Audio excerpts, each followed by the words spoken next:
Долкун Иса выступил с заявлением от имени делегации Всемирного уйгурского конгресса, которая закончила свою работу в штаб-квартире ООН в Женеве. Долкун Иса сообщил, что встречался с представителями более чем 30 стран, с которыми обсудил вопрос преследования жителей Восточного Туркестана, предоставил информацию о произвольных арестах и нарушениях прав человека со стороны китайских властей. Выступая на 43-й сессии ООН по правам человека, глава Всемирного уйгурского конгресса заявил, что планирует установить палатку Восточного Туркестана у здания ООН 23 февраля и попросил оказать финансовую и моральную поддержку для организации мероприятия. Подчеркнув, что эту возможность следует использовать надлежащим образом, Иса затронул и вопрос коронавируса, несущего угрозу для миллионов заключенных, содержащихся в лагерях перевоспитания.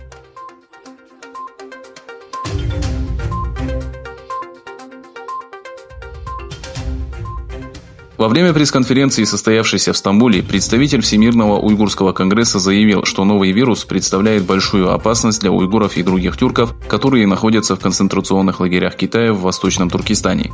Генеральный секретарь конгресса доктор Эркин Эмет сделал следующее заявление.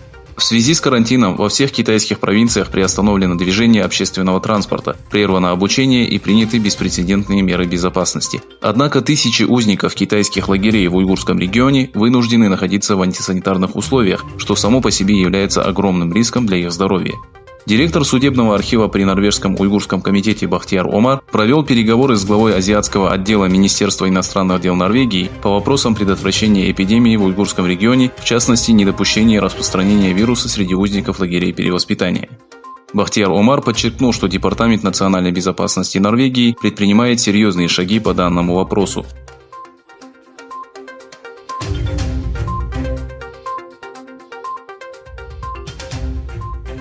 Стало известно, что около 1700 работников здравоохранения Китая инфицированы новым типом коронавируса.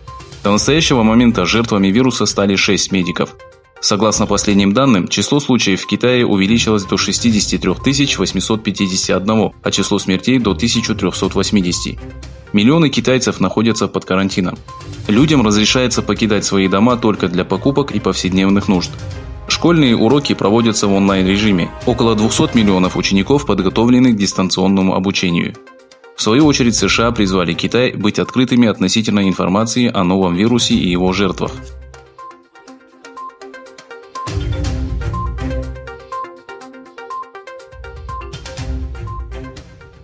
Выступая на конференции по безопасности, президент Германии Штайнмайер предупредил о негативном направлении мировой политики. Штайнмайер раскритиковал США, Россию и Китай, а также предупредил о деструктивной динамике в мировой политике во время выступления на открытии 56-й Мюнхенской конференции по безопасности. Отметив, что Китай стал международным игроком в экономической и политической сферах, Штайнмайер сделал следующее заявление. Китай соблюдает международное право только тогда, когда оно не противоречит его собственным интересам.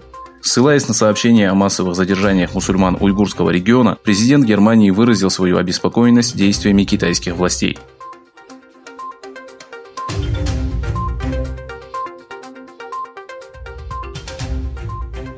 Высокопоставленный чиновник США сообщил, что между Вашингтоном и Талибан было достигнуто соглашение о прекращении огня. В заявлении, опубликованном в пятницу, было указано, что соглашение о прекращении огня может привести к выводу американских войск из Афганистана.